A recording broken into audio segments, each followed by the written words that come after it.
Join us Monday mornings at 8:45 a.m. and Thursdays 6:30 p.m. Central Daylight Time. See you then.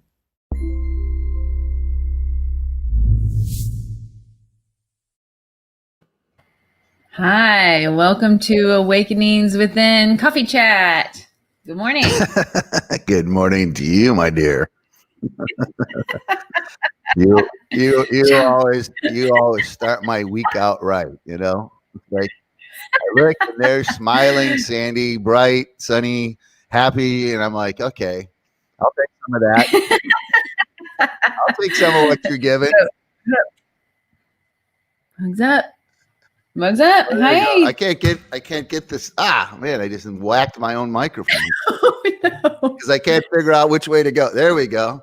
See? Okay. I see there's already commenters. Oh, what do you got? Colorado today, right? Yeah, that's my Colorado. See, that's my earth mug. My earth mug, right? Because awesome. It's made from mud from the earth, you know, clay from the earth, and then they glazed it very nicely, and it's got earth tones to it. So that's my keep me grounded cup. That's right. All right, and this is my. I visited a new church. This is I visited a new church and they gave me something mug. I see. You know, there's something. I think I'm going to visit all the churches around and get every single one. I'm going to collect. I'm going to have a collector's, right? Well, the thing that I find interesting is that, you know, having been in the church world for now over 4 decades, how church and coffee have become synonymous. They are. You know what I mean? It's like the two things are connected. Like you just cannot go to a church without now serving coffee. Oh, I never could. Like you know, little Bobby growing up in the Catholic Church could have never imagined going to church and getting free coffee. You know what I mean? Oh, free coffee is the best. If they don't have free coffee, I'm not going. Yeah. But it's funny how things become trends. You know what I mean? Yes, exactly. It's like somebody started it, and now everybody serves free coffee. I don't know. Can you see any of these comments already? I'm starting to. Yeah. Well, Mike wants me to move to Montana. Yeah, Michael. Yeah, Mike's already sending me up there. The intro music is like I don't know. It's a journey kind of music, right? Don't you think?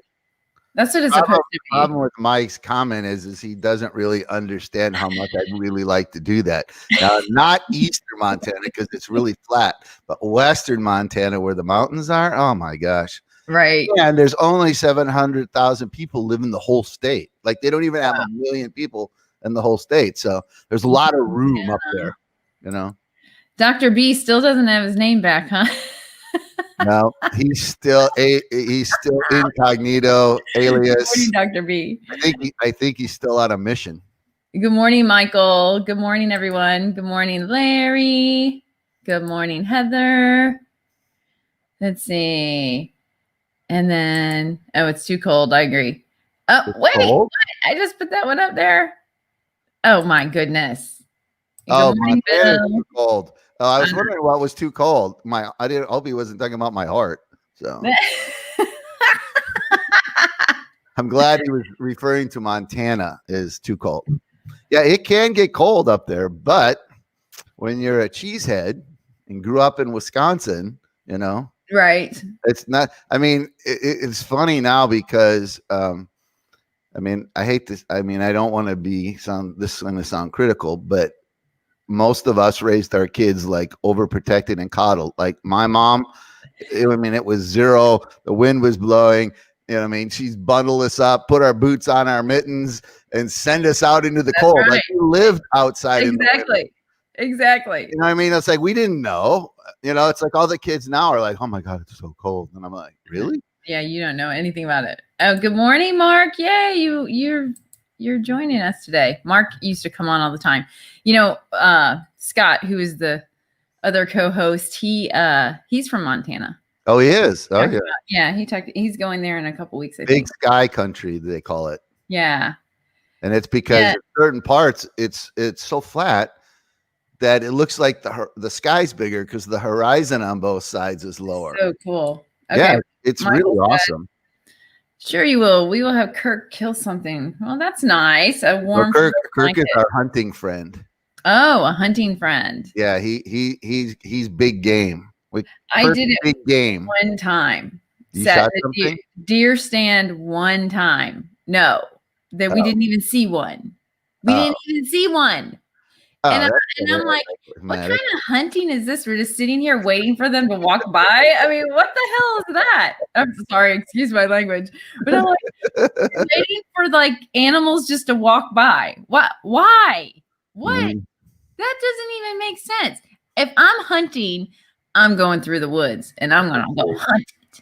I want to do like the sniff thing and all that. Why? Why would you sit in a stand and wait for them to walk? That's not hunting. That's waiting. If the object of the exercise is to kill a beast, you'll understand why sitting there, because if you walk through the woods, they have extraordinary hearing and smelling, and they will see you coming and they'll be out of there. So most everybody has to use a stand and stay really quiet. And they don't know you're there. Whatever. Sneaky hunting. Hi, Jeff. Good morning. Mark said I watched Yellowstone. Does that count? There you go. Somebody told me I look like the actress on Yellowstone. They said you look like that Kelly, whatever her name is. Well, I used to like watching that show Longmire.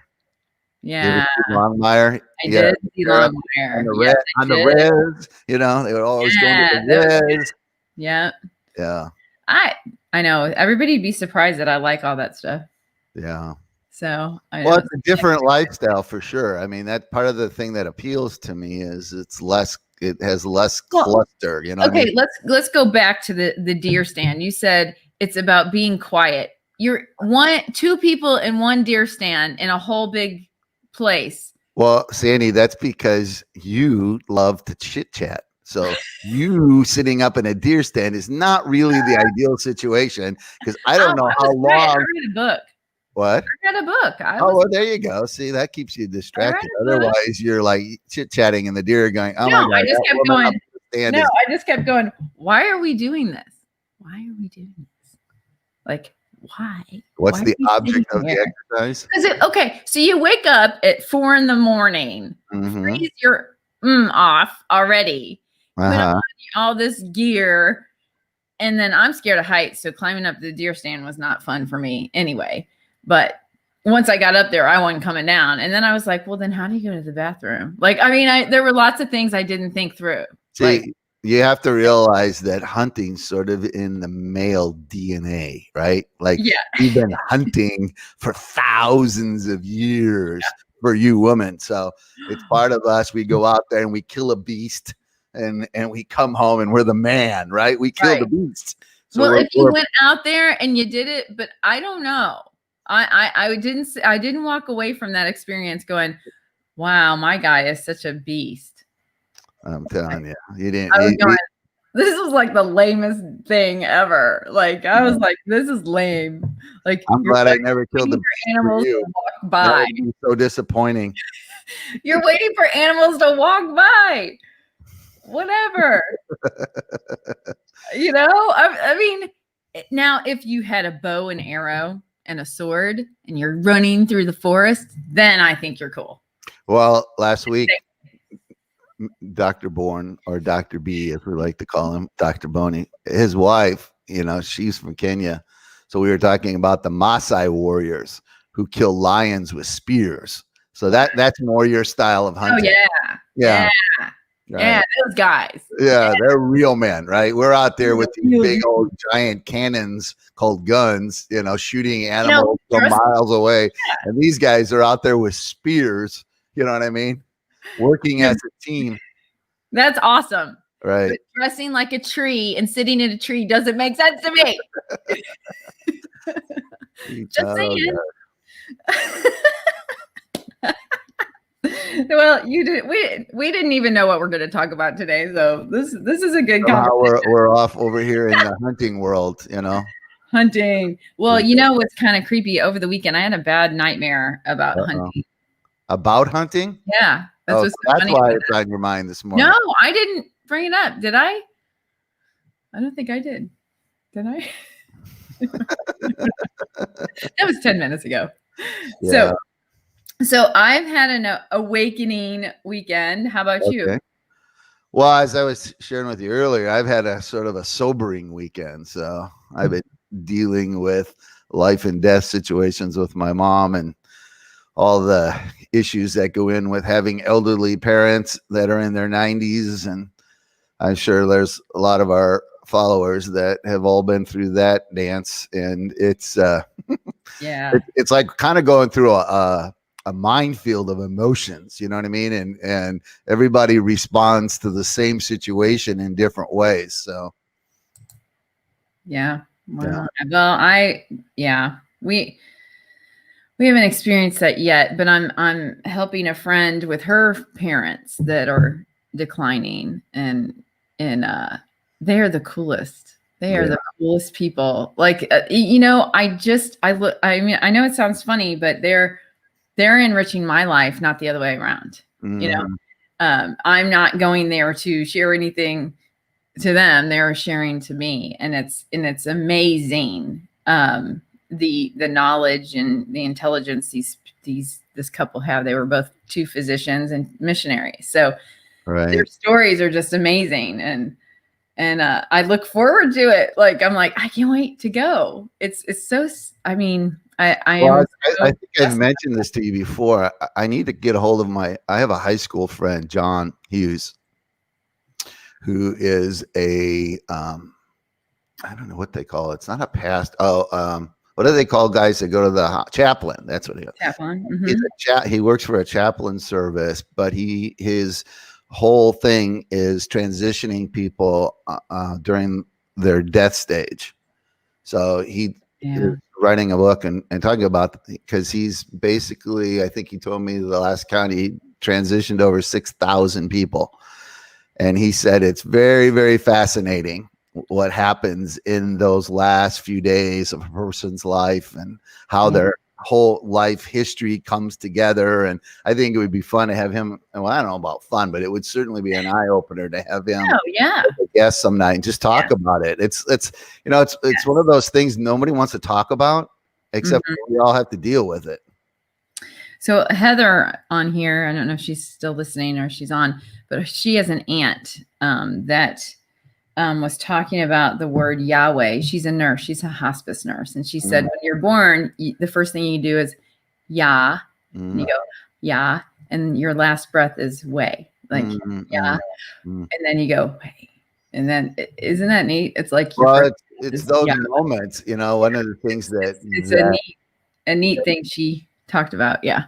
Yeah. One of the things that's always so interesting about those moments is how suddenly eternity becomes such a reality, which is something, the question I ask myself all the time is do I have to get to death's door for eternity to be a reality? It's sad because a lot of us sort of ignore it, or we compartmentalize it, or we kind of put it over there on the side until we face a crisis. And then suddenly it comes thrust, to the forefront. And we're like, oh yeah, but what about living our lives in light of eternity? Like it's a reality every day. It shifts your worldview, right? It shifts your values. Yeah. A preacher I was listening to yesterday actually talked about exactly that. He said, are you living are you just an alien to this world? Are you living other heaven minded? You're a person always thinking heavenly minded. He kind of brought that up a little bit. So I was thinking about that. And I've done both, right? You come back into the world and you're like, well, I have to deal with world things, like, with your aging parents, and you have to deal with world things. I mean, you can't stay up in the clouds the whole time, and you have to know how to hear God's voice and to guiding you through this life, not just constantly wanting to go to heaven. Right. So you have to try to, hone your hearing to what path he's wanting you to be on and to hearing him. So I think that is important. Being heavenly minded can be that too. It's just honing that heavenly ear. Right. So I mean, it's weird, how do I want to describe in American culture?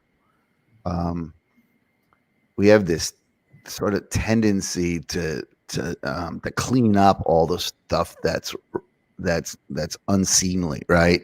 So most of us go to a funeral and the person's all cleaned up. You know what I mean? There's bad things that happen all the time, and we have whole industries that come in and clean it all up for us, so we don't have to deal with things, right?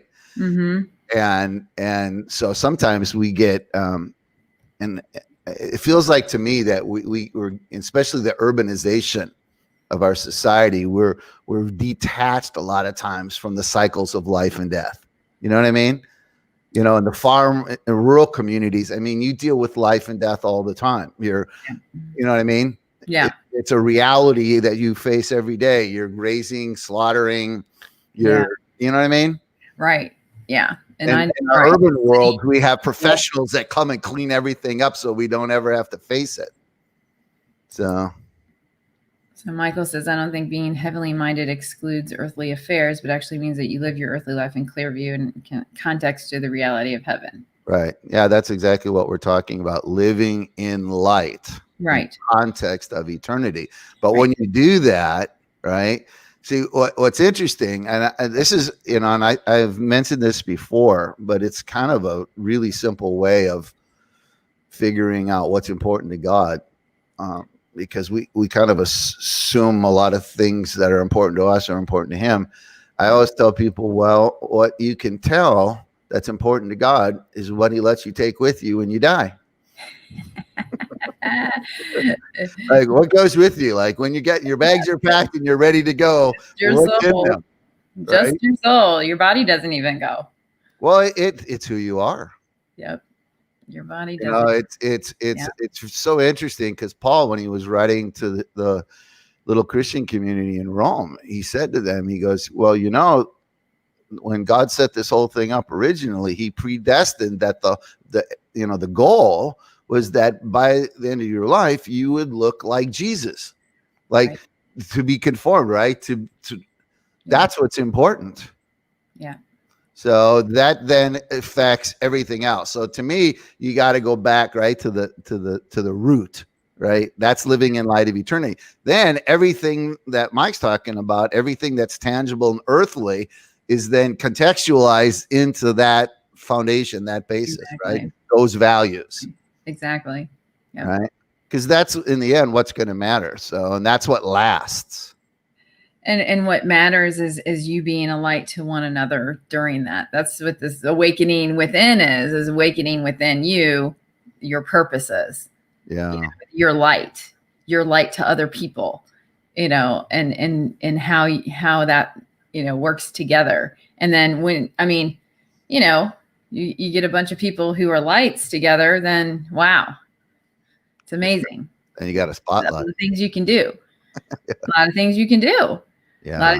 A lot of things you can encounter and purposeful missions, So here's another interesting, I don't want to call it paradox, but interesting concept is that the light shines greater in the darkness, right? So in the darkness, a light sticks out, right? Like when it's sunny out and you pull out a flashlight, it has zero impact, right? Right. But when it's dark, a flashlight works. So this is another one of those interesting creation principles that God's instilled in our DNA. So, we're kind of in a moment right now where people are feeling there's a lot of darkness around, right? Yeah. And there's chaos, a lot of chaos. We're seeing things that are dark, right? We're seeing violence. We're seeing anger. We're seeing all these negative things, bitterness, resentment. Yeah. A lot of stuff like that. I look at that and go, wait a minute. I don't like any of that stuff. No. But what an incredible opportunity to be a light. Yes. Right. Right? In other words, it's like, now's the time. It is. Now's the time for those who the time. Are people of faith people that are, it's time now to shine your light. Yeah. You know, we were talking about mental health the other day, right? Yeah. We were talking about all the people that are dealing with depression and discouragement and are down. Now's the time to be a light. Like there's more opportunity right now to That's right. impact other people's lives and be a light than I think in my whole lifetime. That's right. And when we started back in March, just doing the show, it was 3 of us coming together to share our skill sets to help people through it. You know, that's the whole point. That's the whole point. And you know, obviously we're doing it on this Facebook medium, and you know, we're not asking for money for it. We're not, you know, we just want to help people. And but you just right now this whole thing is perspective, right? Mm-hmm. Right, because if you focus on the darkness, mm-hmm. you know, your perspective, if your perspective is all, it's all going to hell in a handbasket, you know, and it's like we're all then there's those two, right? Yeah. If you look at it from the other perspective, going, wait a minute, there's incredible opportunity here right now. Never in my life have I been more able to impact other people's lives. Right. So it's depending on your shift in your thinking. Yep. One would see it as an opportunity and another person would see it as a loss, you know? Well, I mean, there have been losses through this. I mean, there's loss of things, and you have to speak reality to that. You know, we can't live in that Pollyanna, well, just get through it. Just put your chin up, you know, like that's not realistic, because some people lost their jobs. They've lost their whole schedule. They've lost their whole structure of their life. And so that's not fair to just go, just keep your chin up, you know, that's not helpful. But what are the things that they can do? And being there for one another resource wise, or being there networking wise, or being there just as a positive person to say, hey, you want to talk about it, you know? People a lot of times don't want you to solve their problems. They just want you to hear them. They just want you to listen. And if you listen when non-judgment and I mean, that does a lot for someone going, wow, somebody cares about me. You know, somebody wants to listen to me. Somebody wants to, you know, they care. They're not trying to fix it, but you know, they're giving me some other, you know, networking. Like I've been able to network a lot during this time, you know, because people stopped their lives and settled down. And then we all reached out and we said, hey, you need something over here, you know, let's network together. So it's like, to me, it seems like we're in a season of reevaluation. Remember, you know, our lives, I don't know that we ever stop and really think this through. Some do, some are kind of ponderers, but our lives are based on certain values, right? We don't really think about it, but once you stop and think about, where do I invest my time, right? Because you have limited time, and your money. Those are the two kind of investments you can make: time, and money, right? So where do you invest that? Because wherever you invest that is your value system.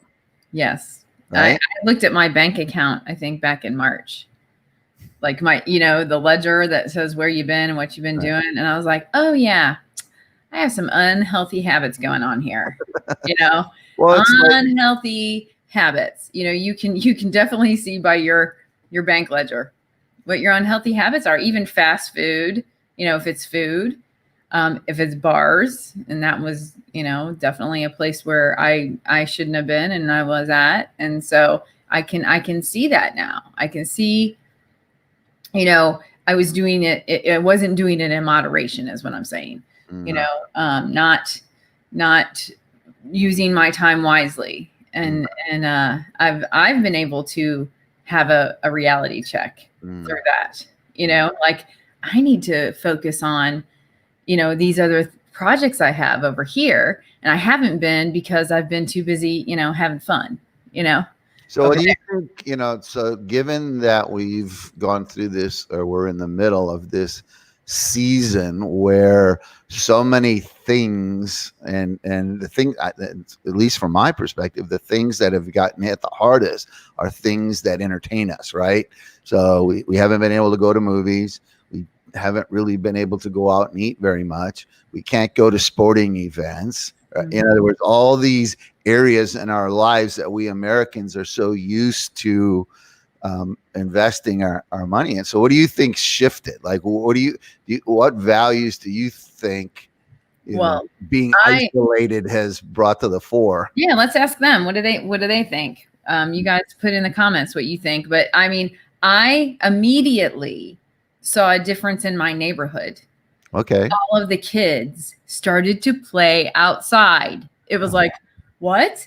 And you know why? Because their parents were forced to stay home with them and realized they needed to kick their little butts outside like we used to get. Like our parents are like, because remember, there weren't kid shows on all 24/7 for us. Right. They were on in the morning on Saturday. And then after that was over, kick the kids out the door, you know? And then they're like, yep, see you later. And then you wouldn't see us till, the lights went out, the lights went on in the neighborhood. Right. So I saw the shift quickly. Like the parents are like, let's put our kids outside. They need to play, they need to play outside. We need to get them off these devices so that we can have some alone time or quiet time or whatever. We're working from home and it's too noisy in here. Exactly. So I think I saw that. I mean, the kids out back, they're just like, I mean, they were like little animals, running outside finally, which was great. Like I enjoyed it. I actually sit out there and listen to them play and stuff because I'm like, hey, finally, because for a year before that, it was quiet. There was dogs barking. That's about it. No kids playing. Now kids are on their bicycles. The parents are walking with their kids on the bicycles. Like I see it brought the family unit together so good. I'm really happy about that. But I've heard, through other people that it's actually strained some families also, the ones that were already strained, right? So the divorce rate, they said, is going to be higher. That's what they say. Okay. They're saying the divorce rate, people are realizing that they really don't like each other. We liked it when we were 8 hours apart from each other. Well, one thing I drive around town a lot, and one of the things that I saw that's been really cool is, of course, more people are exercising. Like people are actually, if you go down like Warnell Road, there's paths, right? But what's been cool is to see mom, dad, and all the kids on bikes, or two dads and 6 or 7 kids, right? I love it. It's been really cool. I've been watching that going, wow. Now that reminds me of my childhood when we all had bikes and we were outside and, there was that thing. But I'm seeing more people out exercising, more family stuff. There's a family that lives down, I don't know, on Holmes or something like that. And they have 2 little girls. And every time I go by there, the little girls are out in their little pink fairy dresses. You know what I mean? And, and they're just out. And I'm like, wow, this is actually kind of healthy. Yeah. Now, Rick just said, I put up what he said. Sports without fans is the saddest thing ever. It is true. I know. Yeah. My Cardinals. I was watching some NBA stuff yesterday, and it was just bizarre because they try to keep the whole camera angles just focus on the floor, but if you just pan back a little bit, there's all these fake faces. I know. Sitting in the stands, and then even have sound in the back, like they're creating this synthetic environment for these athletes. So weird. Right? It's just so weird. It's like surrealistic to me. I'm like watching it going, this is so weird. I want to see them hit one of those in the head. That'd be fun. But these they make the noise. Like, in basketball you got the little court and all that, but you've got these big stadiums, So it's like with the Chiefs, they're talking about letting 16,000 people in a stadium that holds 72,000 people. Wow. It's going to be like the Chiefs of the 80s, you know, when you used to like the people were giving away tickets, you know what I mean? And you can get to any Chiefs game, you can walk up and you know. People are going to be fighting over those tickets for sure. Yeah, when they're only allowed, they're getting high dollar for those. Yeah. Forget the cheap tickets. They're gonna. Yeah. So there's a surrealness, right? It is. Yeah. Right now. And so that, you know, here again, the entertainment industry, the sports, and, you know, they're trying to put out a product, but there's this disconnect, right? You know, it used to be there was this, the crowd was there, and there's this, you know, it's the same thing in the music world. And I had mentioned this a few weeks ago because I understand, having worked with artists and athletes, there's an energy that they feed off of, right? Artists love the feedback. Like if they have an audience that's really into their music, it feeds them, right? They suck that energy from the crowd, and then it comes out in their gift. What's the same thing with athletes? I mean, there's the question I keep asking is there going to be momentum? Right? Because remember, you know, on sports, you get momentum. Like the Chiefs got momentum, but it was because of the fact they were way behind. Then they started doing good, and the fans were going nuts, right? Mm-hmm. And the players were feeding off of the energy, and so they come zooming back. But half of what was there was driven by the fans. Well, what happens now when there's like 16,000 people in the stands? Yeah, you know what I mean. You know, I won't be one of those because I'd be a rebel. I'd run around the whole stadium. Be like, yeah. So it's. I wouldn't be allowed to. That's why I would do it. Yeah. Well, and you probably have to stay in your little box and your little. It's gonna be sectioned off, and if they probably take your temperature, and if you sneeze or cough, they'll probably boot you out. Well, here's the remember, I'm a Cheesehead, right? So the Packers are my team. I think this is amazing. The Packers have like sold out for like 50 years. Like it's really hard to get a Packers ticket, right? Mm-hmm. Well, suddenly, when they asked their season ticket holders, are they going to come to the game? Everybody opted out. Like people are scared to death to go to the game. And so now they're trying to figure out whether they're going to have any fans, you know? Yeah. And I was listening to Aaron Rodgers the other day talking about it. And in Green Bay, they have this tradition during training camp where the little boys bring their bikes to, you know, where the players come out, and then the players ride. Like there's all these traditions that have gone on for decades. Right. Yeah. And Aaron said, it's sad. He said, it's like all that's gone now. All the tradition, you know, all the interactive stuff that went on with the fans. It's at training camp. It's all gone. And so here these guys are, they're all isolated, trying the best they can. Right. You know, to do a new thing, do a new tradition. See, listen to me. I'm like this. Well, you can't interact. That's the problem. Huh? You can't interact. Well, there's no interaction with the fans. And that's what these guys are all used to. They're used to signing autographs and riding the kids' bikes and high-fiving everyone. And none of that's there. Okay. So I have an idea for that. So, okay. You know, I'm always like, what? I'm listening, but I'm like, the mind is, you know, now you have the touch pads where you could go like this. They could actually virtually send them an autograph.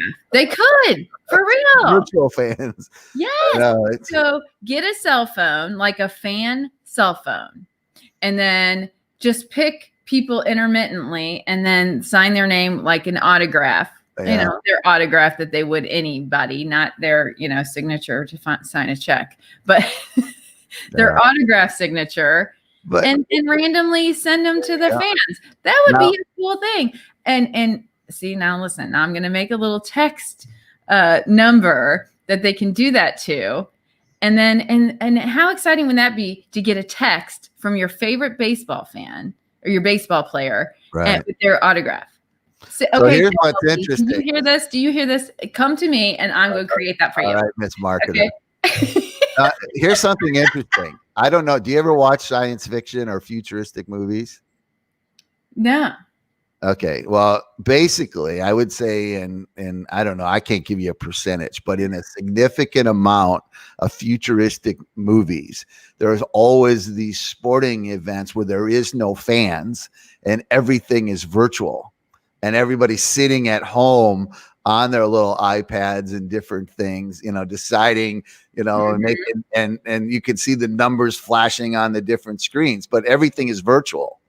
And it's fascinating to me because, having watched these movies for decades and this same sort of futuristic world, and now we're there. Like we're in that moment where we're all watching, you know what I mean?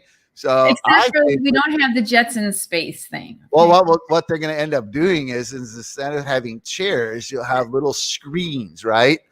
Like you'll have 78,000 little computer screens with our little faces on it. You know what I mean?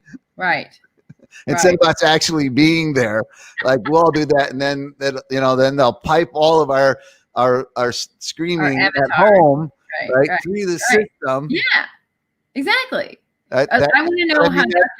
Remember, I wrote in my book, technology is going to change. You know what I mean? Yes. So if we get into a situation where there's recurring pandemics, or we're in a situation where that's the future. The future will be, and so now we're all into avatars, right?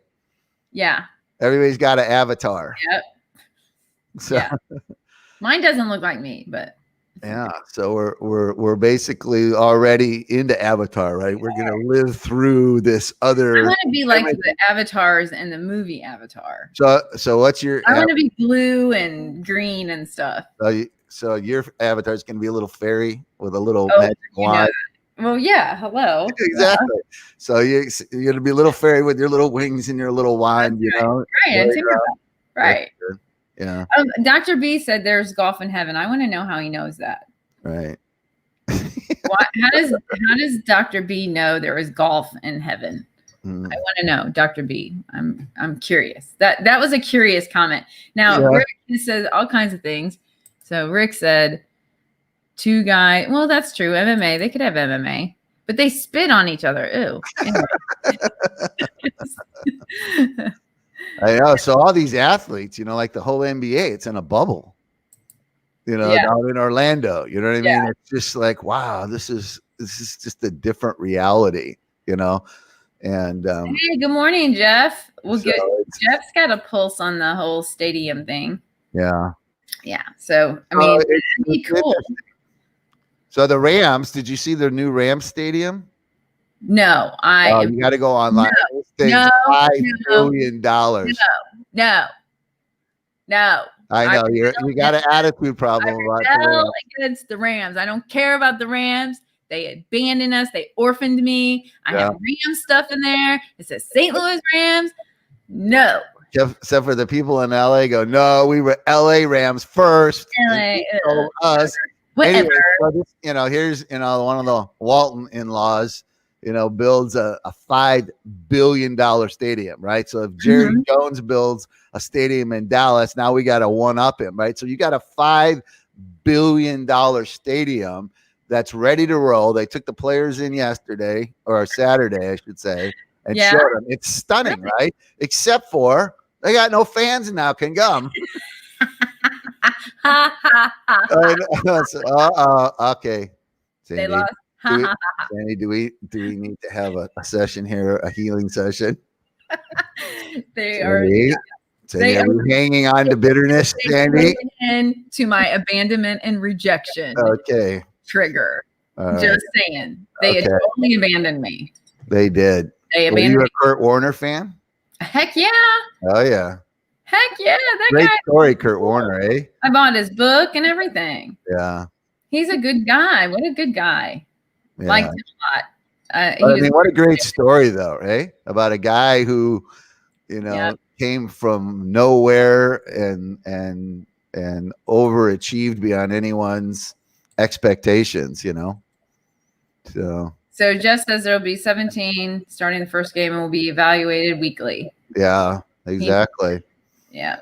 Like I said, it'll be the Chiefs of the 80s. Yeah. Maybe a sensitivity session. Uh, Thanks, Mike. yeah, Thanks. yeah, Thanks, buddy. yeah. Yeah. Well, as you can see, that's why I became a Chiefs fan. Sorry. Yeah. But the Rams totally abandoned me. The Chiefs didn't. They embraced me. Okay. You know, You're part of the tribe. Red.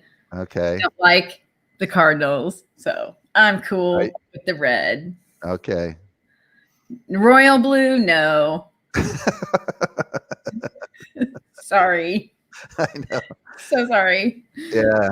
Not really. That's a tough fashion statement, right? That blue. Yeah. That's a tough color, for fashion, where red kind of pops at you. You know what I mean? Yeah. I know blue seems so kind of sedate and Yeah, that's true. Not for me. No. Red is just I am so not sedate. No. Yeah. It's funny. I've been doing this activity, this practice kind of session and this group live daily in August. And so we have to do a live challenge every day.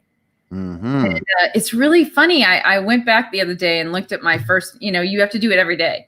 And so I was looking at some of the ones I did and I was just so mellow and like, hey, and I was like, what? Because I kept doing it at midnight. I'd forget to do it. And then I'd go to do it at midnight. Okay. And I was like, that is so not my personality. I mean, by like the, I don't know, 10th day, I finally went, hey, here's my real personality. It was weird. I was like, oh, I was really calm and cool. And I didn't know who that was. So you're not normally calm and cool. No. Are you uncool? No, I'm cool, but I'm Okay. I'm just kidding. You just said you're not. As I get older, the more uncool I want to be. Okay. Because that if people don't think you're cool, that means that what? If people don't think they're cool, you're cool. Right. They don't have a very good system to evaluate. No. Beauty's in the eye of the beholder, right? So what it is usually that's because you're going against the crowd. Like I'm not a crowd. Like I don't follow the crowd. So that means I'm going against the crowd. If I'm not cool, I'm fine with it. So where are you in the birth order? Well, that's an interesting question. I'm in the middle, but we're three sisters that are only children. Mm-hmm. Figure that one out. Anyway. Oh yes. Oh, the mystery. Of Sandy's life. So I was. The reason I'm asking is one of my favorite books is a book called Born to Rebel. Oh. And is that me? Well, you have to read the book and find out. But what he tries to do in the book is actually go through history and talk about birth order, because he says that where you are in the birth order affects your personality, right? So firstborns tend to be people that are conform to the system, right? Because there's all this pressure put on them by both parents, and so they take charge, and it's it's about conform, right? But as you get down in the birth order, you get a little bit more rebellious. And those middle children tend to be that, right? So anyways, he goes through history and shows you how that almost all of the game changers were the born to rebel children. They were all children who grew up challenging the system, the thinking, the conventional mindset of the time, right? Mm-hmm. Heather's all of them, oldest, middle, and youngest. Exactly. Wow. That's why she has multiple personality disorder. I'm just kidding. Well, me, I mean, but I was the only child, but I was the middle. But I didn't even know I was the middle until later. Yep, I understand. So I always was doing things on my own already. So I was kind of a loner. So was both my sisters. So exactly. So we're three sisters that are loners. So when the three of us firstborn. and so when we get together, it's an interesting dynamic. Right. Though we still treat our little sister as a little sister and our older sister. You know, once we get in the birth order once we're together. It's weird. It's weird, you know? And I tend to be the out. Well, it's like I watch my grandchildren, and my first granddaughter, her name is Isabella, and she's 11. And I mean, there's 7 behind her, and man, she just rules the roost. You know, it's like when Bella says, "This is what we're all doing," that's what we're all doing. I mean, wow.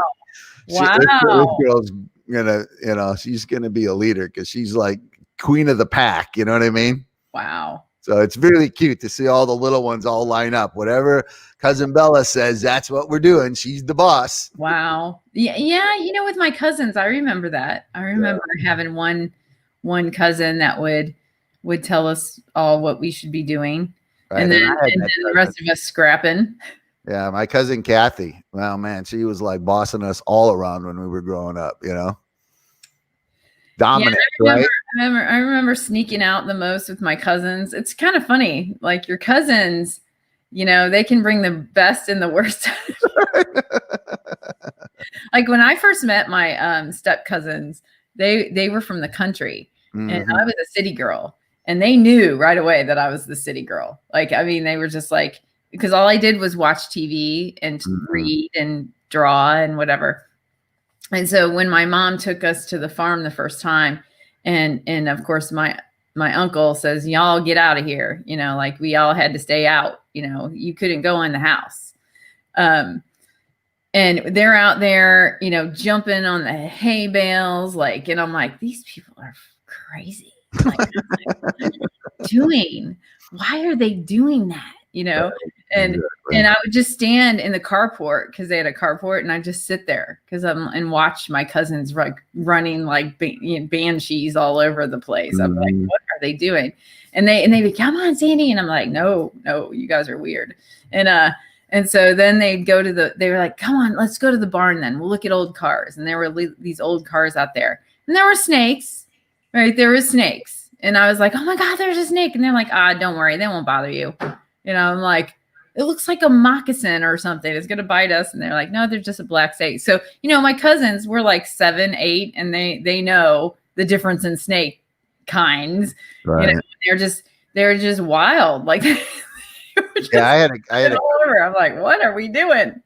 Why? I had my cousin Bill, they lived out in the country, you know what I mean? And so we drive down, it was about an hour and a half from Milwaukee. And we drive down to the Biederman clan, you know, and we were the city cousins and they were the country cousins. And I loved it though, because, you know, I was that kid that wanted to go on adventures and open spaces. And so, you know, Bill was the one that, you know, showed me how to shoot a gun. And, I just realized life in his world was just a little bit more raw. I mean, things that we, you know, issues like sex, you know, which were, you know, a common thing on a farm every day. It's happening. You know, we never talked about that in the city. It's I was like, I was amazed. You know, I could tell a story, but you'd probably have to bleep it here. Yeah. Well, that's too heavy for Monday morning. Exactly. But I'm just saying that was just the reality in their world. You know, it's like here I was like always embarrassed about everything. And they're just like looking at me going, oh, you're so cityfied. You know, it's like you're pretty. Like, get a life, you know? Yeah. I mean, I've over the years thought to myself, you know, I might want to live in the country, you know. But I don't know. I don't know. I don't think I listen to enough country music. Well, you know, it's like, you know, I just want to garden in the little bonnet with the basket, you know, vegetables. Yeah, but it's like my cousins. It's like, okay, let's go swimming. Well, I don't have swim. Who do you swim shorts? You run down to the pond. Everybody takes their clothes off and they jump in the water. They don't care. They're buck naked. Hey, you know, who cares? You're swimming, you know. And you're in there with catfish and bass and all these. You know, they're all, you know, getting, you know. Look at Larry. I was the kid running from grandma's fly swatter. Exactly. That's funny. Exactly. Oh, that's right. And it seems like in the country there were you know, I didn't even know that flies could bite. Like I didn't know that. Yeah, because of all the animals. Horse flies. Yeah, you know, exactly. Right. I didn't know about a horsefly. So I'm out there first time and I'm getting bit up. I'm like, why are flies biting me? You know, like, what is wrong with your flies out here? Well, my cousin Bill, Irritate you with your food. I didn't know. He bought he got a steer, got his money, bought a steer, raised it for 3 years. It was the grand champion. So he got like tens of thousands of dollars for it. Wow. But then he had to sell it to somebody who's going to kill it. Yeah. And I was just like, wow, it's like, I can't imagine anybody taking my dog and killing it. Right. But in his world, that was like normal. You see, it's like, it was a kind of a culture collision between, city life where, again, like I said, it's all cleaned up and, we go to the store and we have meat nice and neatly packaged in its little cellophane and, and styrofoam containers. And they're over there. You walk in the barn and they got a cow hanging up while they're slicing it open. No. So Donna said if the flies are biting, it's going to rain. See, I didn't even know that. Oh, well, see. I'm a city girl. Yeah, Donna's got Donna. I would never want to play Donna in Trivial Pursuit. You wouldn't? No, she's got so many interesting facts. She got more facts than I do. You probably whoop both of us. Yeah. Yeah. Most definitely. Exactly. Yes. Yeah. I'm not into all that. I'm tunnel visioned information. Like if I like the topic, I like what the book is saying, I am totally interested and I'll retain all of it. If I don't, none. That's just kind of how I roll. You're like Ronald Reagan. Oh, good old Ronnie. So yeah. You know what? Remember what they called him? The Teflon president. Yeah, he was. Right? So that's like you. If it doesn't stick, it just slides right off. I know. I'm getting more set. Ronald Reagan, what made Ronald Reagan the most interesting personality, and I need to spend more time digging into the psychology of him, but they said he would like go into a meeting, right? And people were just insulting him and say, because it was private, right? And a bunch of macho men, and they're just ripping him up. You know what I mean? Uh-huh. And then he'd walk out and of the meeting and put his arm around the guy that was in the room, ripping him up. Go, hey, my buddy here. He had this amazing ability just not to let anything stick. You know what I mean? Like verbal spears just didn't stick to him. You saw what Donna said, right? Right. I'm just full of bull. No, maybe a little bit. I don't know, but I think you got lots of interesting facts. She does. Yeah, she does. She's not full of bull.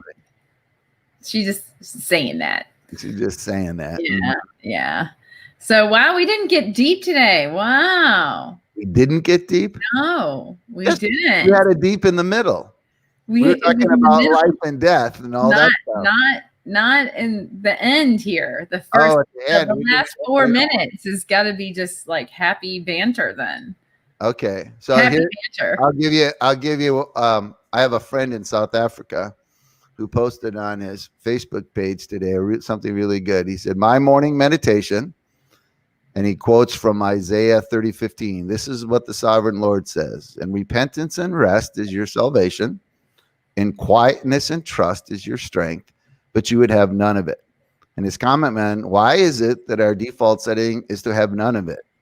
Oh. We like to be in control. Why do we avoid changing our thinking, slowing down to rest, to live an unhurried life in quietness and peace by genuinely trusting God in and for all things? It's so difficult for human nature to trust God, to just surrender ultimate control, to let God be God in our lives. Yeah. Learn to live from repentance and rest, from quietness and trust. That's good. So that's my heavy ending for you. That's good. I thought that was really interesting. We got 3 more minutes. How can I light that up? Ponder, We got 3 more. I don't have to just talk for 3 minutes. If we're done, 3 minutes. No, we're not. We're not done. Oh, you're never done. So yesterday I came on live on my page, on my own page, and said, yeah, because we had a challenge. I'm glad you didn't come on dead. That would have been really. So mine set not only on a Monday, mindset, not only on a Monday, is my new little motto thingy, Okay. catch thing. And of course, last week, Donna and I, unearthed the Muppets, where the Menomina thing, Okay. And so I thought, oh, that's perfect. It's a good anagram. I'm going to change it. Menomina as mindset, not only on a Monday. Okay. My new thing. You have to change your mindset every day. Like he's saying, why do we do that? Yeah, let's ponder it, but then change your mindset to embrace it. Yeah. Repentance, like we talked about before, repentance sounds like such a heavy word, and it can sound very negative to people. And it depends on their foundation, on how it was used in context to how they were raised. Yeah. What does repentance look like? What is repentance? Repentance is a good thing. Well, actually, with the definition of it, right? Mm-hmm. It means to change your mind, change direction. Right. So in reality, we repent every day constantly. When you think about the fact that we go in and we change our mind and go that way, that's all right. It means, right? Right. Yeah. That's right. And somebody came on my thing and said, well, it's not mindset, it's choice. And I'm like, well, you have to have a changed mindset to make a new choice. I mean, those go together. They're not separate. A mindset change makes you choose something new and better. Yeah. Probably for yourself, having a good mindset every day, putting that intention out, like, hey, yeah, this is crappy, but what can I do to make it not so crappy? My day so crappy. Like, schema. Let's see. What are we talking about? Schema shift. Perspective. Yeah.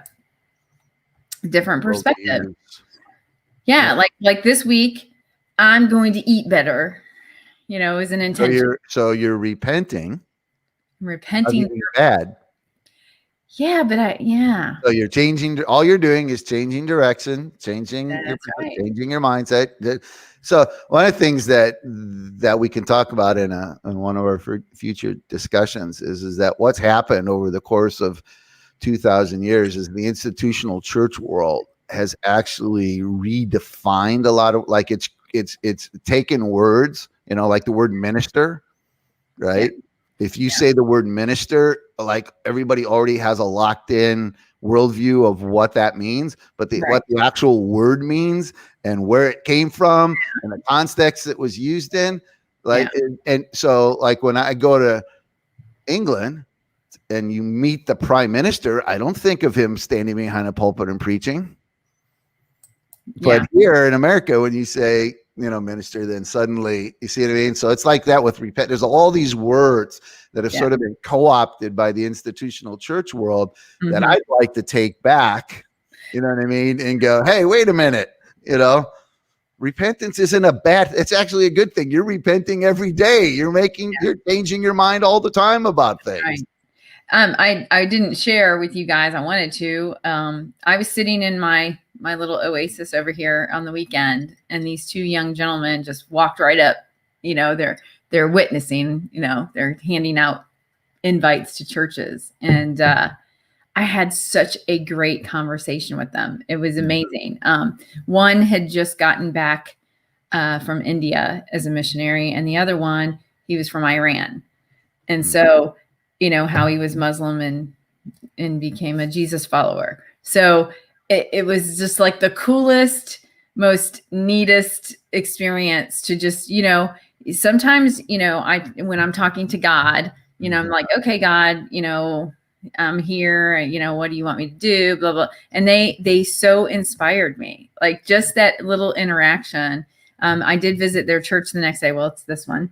And, I did visit their church because they invited me, and really I wouldn't have went unless I had heard their story. And so people, and so I thought, well, I need to see who their leadership is as to why they're so inspiring. Right. So who's their ultimate leadership though is Jesus, right? Like, not the pastor, but I was like, I just was curious then, wanted to see their organization, as to speak, you know, and it was a neat experience. It reminded me of the past, kind of like I went in and I was like, oh, I remember this. And like the hymnal music stuff. And you know, I'm used to contemporary Christian now, like everybody else. And you know, they stuck to their traditional hymn kind of thing. And I was like, I remember love singing this, you know, like I'd forgotten, you know. So I mean, it's just little moments like that you have to embrace. And what did I learn out of that? I learned that I opened my mind. Like I thought I was open-minded already. No, I was not. I was totally closed-minded and a denomination, I guess you'd speak. So I visited. I don't know if that's going to be my, you know, thing. But you know, their stories inspired me so much. I mean, that just share your story. And that's what I'm getting to this week. Just share your story with people. You know, it might inspire them. You know, whatever it is that you've overcome or you've experienced, you know, that's going to inspire somebody, and you just don't know who. You don't know what encounter you're going to have. So make sure, you know, that you're willing to share, because people do want to know other people. They do want to know your story. They don't want to just let you sit there and think that everything you've done and everything bad that's happened and you've done, it doesn't go unused as a lesson. You can use it with other people, and it can actually help them to make a different mindset, a different choice, you know, and to go in a different path and go positive. So anyway, that's what I have to say. That a girl. I have to say. You're 3 minutes and 33 seconds over the time. Oh no, I went over. That's unbelievable. Terrible. So I rescheduled Michelle Seidler. Is that okay? Michelle Seidler from last week. She's going to come on September the 3rd. We are not having a Thursday evening show this week. There was some prior commitment. But anyway, so thank you guys for joining us this morning. And we hope to see you next Monday morning coffee chat. And then we'll have someone on Thursday evening, Michelle. So I'm excited about that. So be a light in the darkness, because there's a light opportunity right now. That's right. And thank you, Bob. Thank you. All right. Have a good week, everyone. Bye. Bye-bye.